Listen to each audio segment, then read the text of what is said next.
my next. Yeah. Did you find? You can't see much. Lost for throttle control. It's, what day is it? Wednesday. It's a bit of a shock that, wasn't it? What? Well, this is a bit challenging.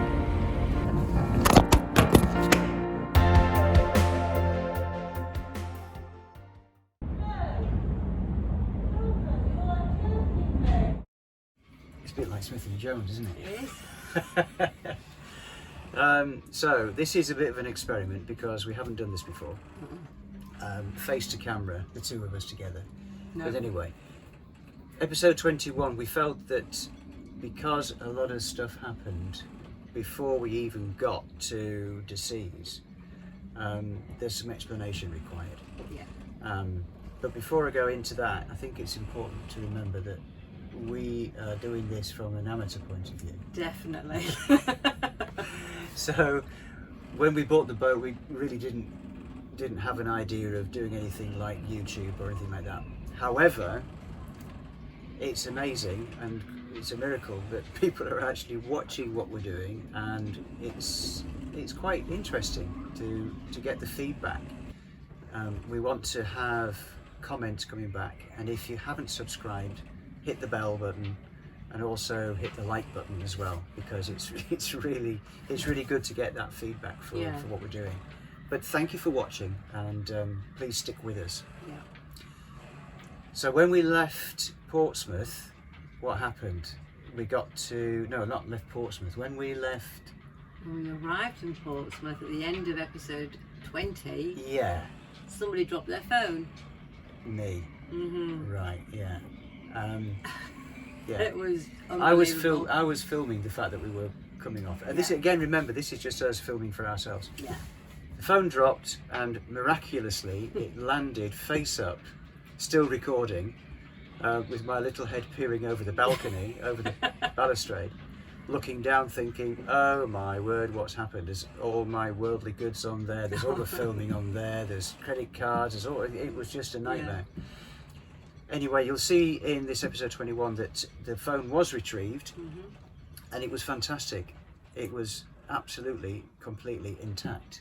Well, the port authorities people were great, weren't they? They were. They stopped you jumping over a Well, I barrier. did try to jump over a barrier, but Got shouted at. I got shouted at and Excuse me. come back, because I mean that's obviously, we hadn't gone through customs at that point. So yeah. So anyway, then coming back into France, we decided that we had to take the car because there were some toys to bring with us. Yeah. My bicycle and something else which will be revealed later. Yeah. So having the car meant that we Yeah. could bring the heavy stuff and the big stuff back to the Yeah. boat, but also use the car to be able to go off exploring when we got to different places, because Yeah. we knew there was going to be some interesting parts to see on the next part of the journey. On the way down to the ferry in the UK, pothole, We love our potholes, don't we? and we got a steering wobble. Ugh. Then got across the channel, no problem. Going around the Paris streets to get through to the peripherique, we got the tyre slashed, we think. Yeah, a guy was sort of like intimating that something was the matter with your car, Yeah, and he sort of did this kind Yeah. of motion. We went, oh, we've got a flat tyre. What do we do? yeah. So we didn't want to stop at that no. point because it wasn't a very nice It was area. slow moving, wasn't it? Yeah. And it wasn't the nicest So we area. stopped where there was a police van, Yeah, we thought that one might be quite a good idea. and then started to empty the car. You were watching and holding onto the passports and the money and everything. Yeah, I took everything out of the car and I had my back to the doors basically. Yeah. And a young man offered to help, and you were at the beginning with a bit like, oh, I'm not Yeah. sure, but Is this- he is said, this- I'm an engineer, I can help. I'm a and mechanic, eventually, you said, yeah, okay. Thankfully, in fact, he was genuine, helpful, and he was yeah. helpful. And then we just got to the point where we got the tyre changed, And we were loading things back in loading the things boot, back in so the- I came to help you. and then all of a sudden there was an attempt to steal Sheenagh's rucksack from the back of the car in the back seat. Yeah. Oh, it happened And so it happened so fast. I saw it, I rushed around the car, grabbed hold of the guy, the young lad that was with me, he rushed around, grabbed hold of the guy, and we Yeah. managed to wrestle the rucksack back off him. So didn't get anything at all. So nothing was taken. Yeah. And the young lad who'd been helping, he actually summoned the police. He saw a police car and they came over, but because nothing was taken, and we just wanted to crack on. Get on. Let's we get weren't, out of there. we weren't going to report it. No. So the next thing was crack on, get going, and we were on the Paris Périphérique, The A6. the A6, Very slow moving. more traffic jams, and then a big articulated lorry failed to stop and rear-ended us. Yeah. Which wasn't nice, and you know that you got. Oh, I definitely did, because you had the steering wheel in front of you, so you had something that sort of gripped on, whereas I didn't, and we didn't know it was coming. No. The sound, the noise was Horrible. Incredible. We both sort of just sat there going, "What the?" No. So we had to pull over. The police were there. Luckily, there was some. There was something else that had already happened. Yeah, traffic police and they managed to come over. So they insisted that we continue down and go off the next exit where there is a station, a police station. We did all the usual exchange of details with the driver of the lorry. Who didn't speak any English. And then rang our insurance provider. Yeah. And reported the accident and all the usual stuff. And by this time, there was no chance that we were going to get down to Decize the same day. No, where our hotel was booked. So we had to find somewhere else. To stop overnight, which was in the flight path of Paris Airport. Yeah, but it did what we needed it to. So it was a very interesting start to the return to the boat after the overwintering. Yeah. And boy, were we glad to get there. Oh, absolutely. How lovely it was. Finally, we got there the next day, didn't we? Going, oh, she's still here. She's still upright. Yeah. She's just covered in red dust. Covered in red dust. So let's watch the episode. Let's crack on with that, and you'll see what we've had to deal with. After the interrupted journey from home, we were so happy to be back on options and set to with tasks to make her homely again. Here we are, we're just emptying things, getting things out of the bags and stuff, and everything's dry. It is. Isn't it? So your clothes that you've left. Oh, okay. Remember these shirts? Oh yeah, okay. As the day passed, increasing neck and jaw discomfort bothered Sheenagh. We walked to the nearby hospital where she received excellent care, and x-rays thankfully confirmed there was no structural damage. A support collar and strong painkillers were recommended. This is the seawater impeller, and it won't budge off the spline shaft. Had to remove the starter motor to be able to get to it. So I think rather than try and damage the impeller by trying to get it off, it's a better idea that I get hold of a impeller removal tool. It's a bit like a bearing removal tool. And so I'm going to put it all back together again now.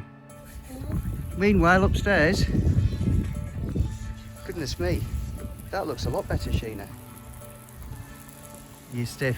Yeah. Yeah? Have a rest. I'm just going to go to this part. Okay. Yeah, my next. Yeah. Yeah, have a rest. All right. He's got earplugs in, so he can't hear me abusing him. Okay. Lay down.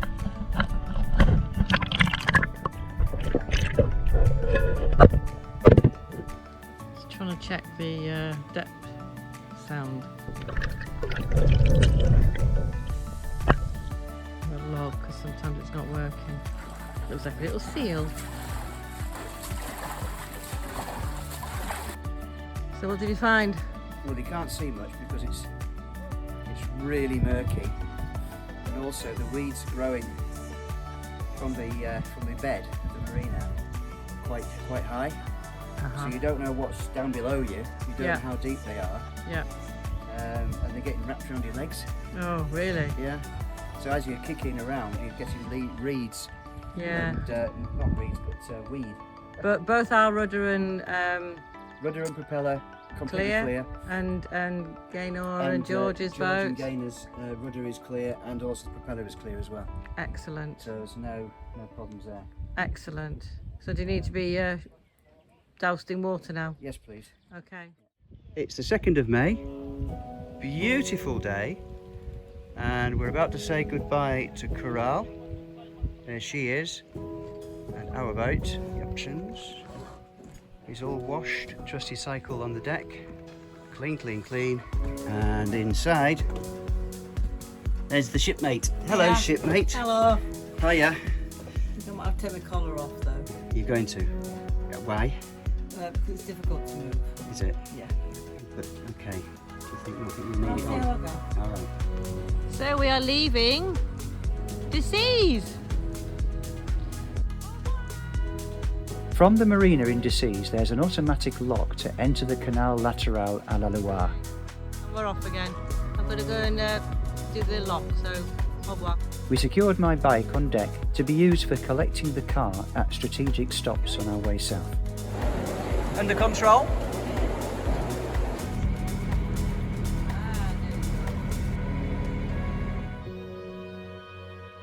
Port Vanneau at Ganay-sur-Loire has a few overwinter places and a small boatyard.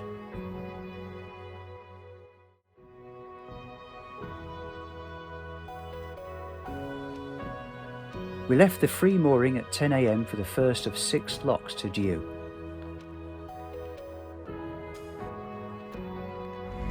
We're heading for the first lock, which we said we would be at by 10:30, and that's only 6 minutes away, so we might be a little bit late, so sorry, Ecclesiae.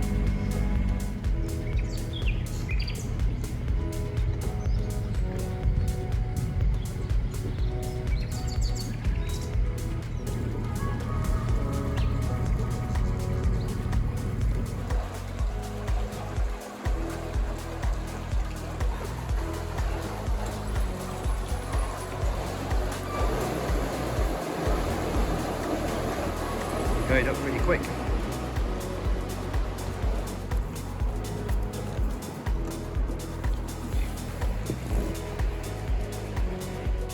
Our lunch mooring was a deserted halt at Garnin-sur-Englièvre. At Dieu, the quay is situated next to a school and a municipal car park and some shops. What you making? No idea. I mean, no idea. Something with chicken, something with mushrooms, a bit of ratatouille, I think, and yeah, ratatouille. Oh.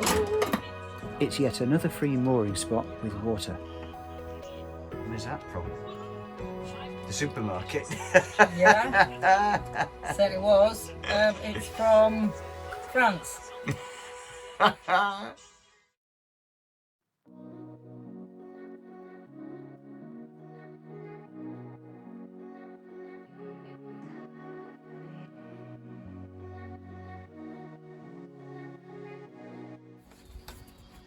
Waiting for the lock. Lunchtime. Here we are, it's 12:30, waiting for the restart at 1 o'clock. Lock is full, we're going up. That boat possibly is the one that's coming down, that's in the distance. Ta-da, that one there. And we are waiting there. Got the stakes out to be able to moor up. Couldn't moor up on the right hand side as we look because it's a sloping wall. But just look at this wonderful setting. Absolutely beautiful. These trees, I believe, are Norwegian maples, looking at the leaf, having checked it out.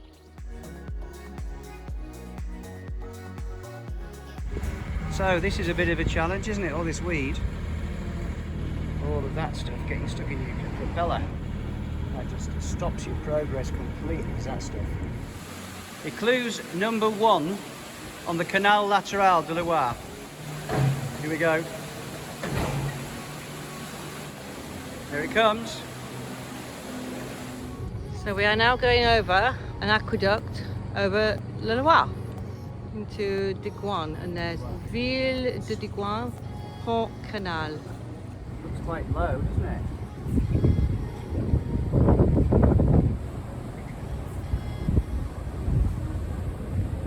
Oh look, some sandbanks. We'd be good at getting stuck in them then, wouldn't we? It's a stunning arrival at DIGOIN over the aqueduct into the town. The Capitanerie is a short walk from the pontoons, and we managed to squeeze in between two of the boats, just. This is a real sorry sight. One mooring line that's working for the front. Well, it seems the reason that she's like this is she's keel stuck, basically. But in truth, she can't even come any closer because the keel prevents it. Poor little thing. I'm going to walk back to the boat, which is that way. Oh boy, has it come down. Wow. You alright down there? Yeah. Is it raining in? Yeah. This is a possible overwinter place if you book early.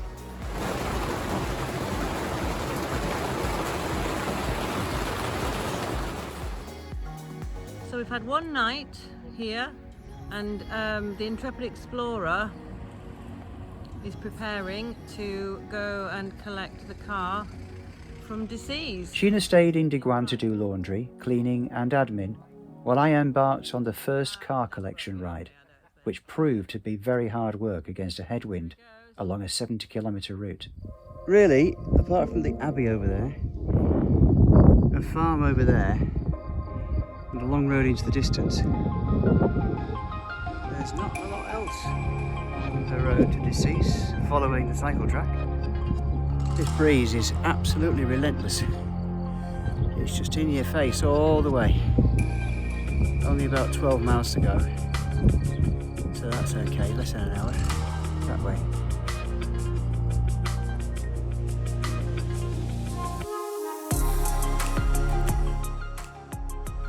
That's where we are.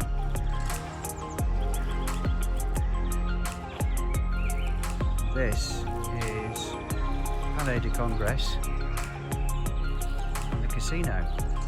In pre- and post-war years, Vichy was a popular spa resort attracting visitors to taste the healing thermal waters rising from the earth.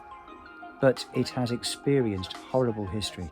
On the 10th of July 1940, Vichy replaced Paris as capital of the French state after signing an armistice agreement with Nazi Germany, believing this would stop the fighting and save lives of French people. Following Hitler's invasion, northern France was occupied by the Third Reich, while the so-called Free Zone in the south collaborated with them under the direction of French World War I hero Marshal Philippe Pétain. A demarcation line was drawn between occupied France and Vichy France, with checkpoints preventing free movement between the two zones, as anti-Semitic and anti-Nazi cleansing sent French Jews to concentration camps, and over 2 million young men were held as prisoners of war, forced into hard labour for the benefit of the Nazi war effort.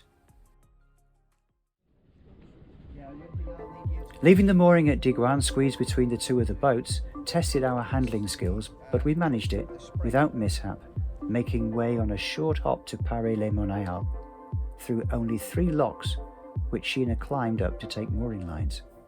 You want me to go on there now? Yes, please.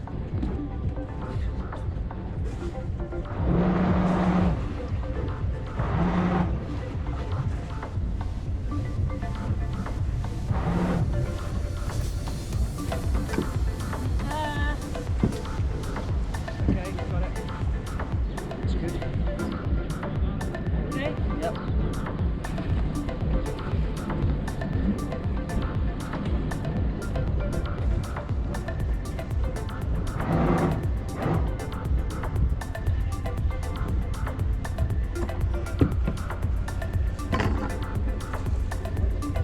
Okay with that?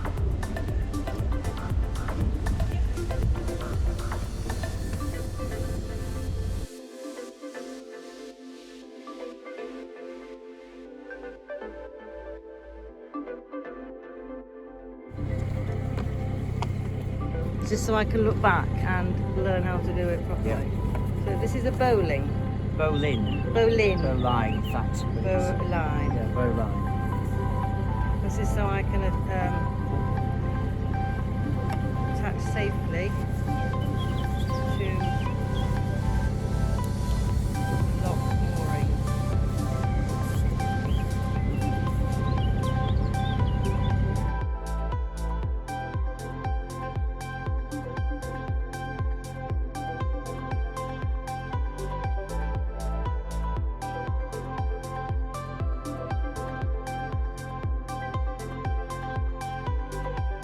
The ladder's further in. You can't get up there because it's all over the road. Right, so the gate, the ladder is further in, so I'll go up the ladder.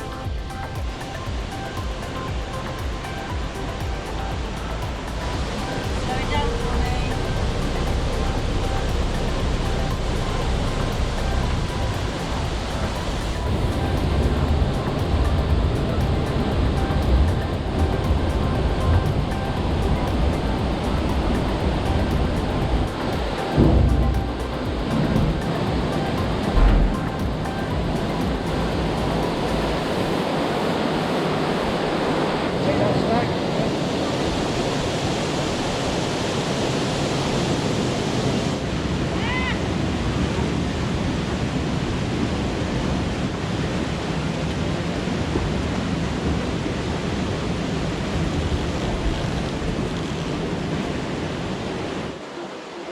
Quite ferocious, isn't it?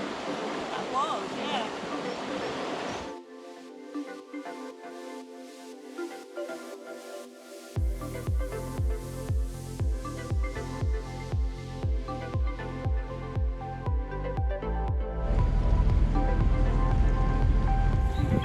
Very low water. First automatic lock negotiated eventually. Although it's a bit confusing when the Ecclesier is asking you what time you want to be there when it's a self-operated lock. What's that all about?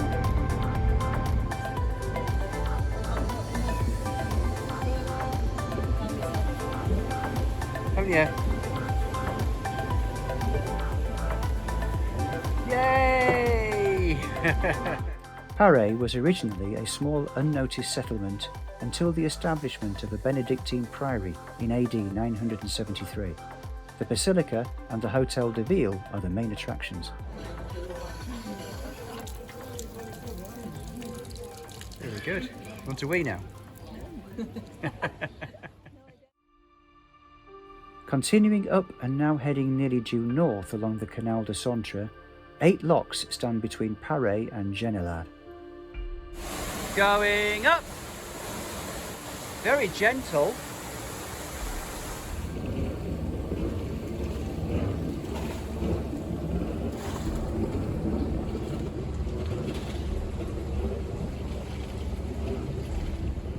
So here we are in Generalard, a centre of stone quarrying, and there's a cutting we'll go through tomorrow, and also a delineation point between the occupied northern part of France in 1940 and the southern part of the Free Zone under the Vichy government. The stark contrasts of war hit home in Generalard. This small town struggled for 3 long years just because of its location on the line between the occupied and free zones. Families and businesses were separated without regard for association or dependence. The demarcation line checkpoint was positioned on the canal bridge over the lock. A museum there reflects the atrocities and suffering of a community due to forceful invasion. Thankfully, that era is behind us, and we enjoyed the visit from a curious young lad wanting to know why our motorhome floats on water and his doesn't.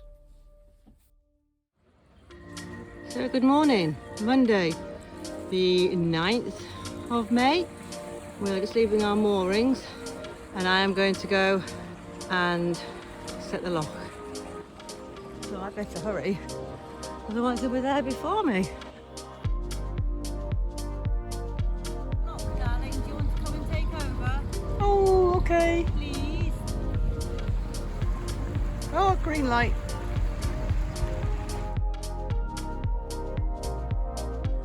Before entering Mons, you must wait for the bridge operator to grant you access into the town. Gone through that one. That one's going down. Now we're waiting for this one. That's got green and red, which means be ready. All very well organised. The man in the little booth there. Very good. The third bridge to get into the Port de Plaisance. And we've got a green light, which means we can go. And this is where we're going to be staying tonight and tomorrow.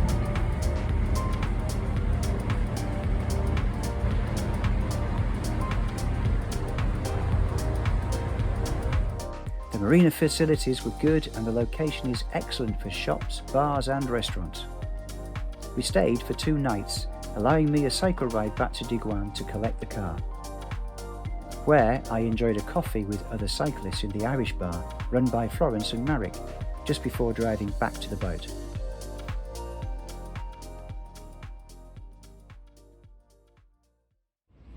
Jonathan is just about ready to leave and I am going to go and meet him at the lock. Moving our moorings. Les Mines. Lovely little area it's been. Smashing. Life jackets. Yes. Okay, I'll be quick. Sheenagh walked to the Mons lock to take lines, and tackling the next few got more practice climbing the lock wall ladders.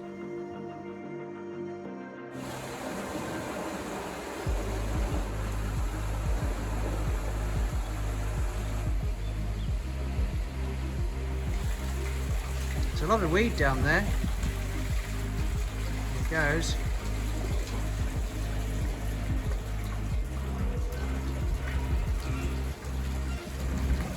Still travelling up on the Canal du CENTRE, we were happy with our progress, until we lost speed control, which really isn't good for approaching locks and moorings.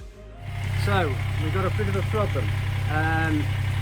We just came out of the last lock, and on coming out, or trying to come out, I lost all throttle control, and then also lost reverse. That was from the cockpit throttle. But thankfully on the southerlies there is an inside helm station, and that's operating fine. So using the throttle there, so we're underway again with the intention of getting to the intended stop place, and then I'm going to have to dismantle the cockpit helm to get to the throttle cables on the throttle lever, and it's a bit of a job because it doesn't come away quite easily. This is the view from the inside helm.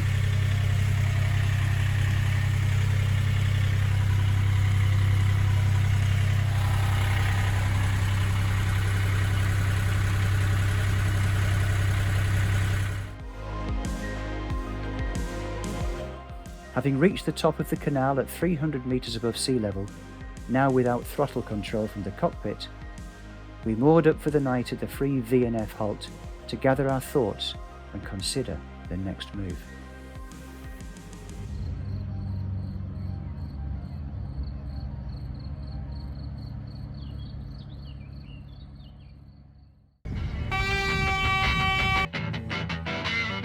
A good day, haven't we? Making a mess.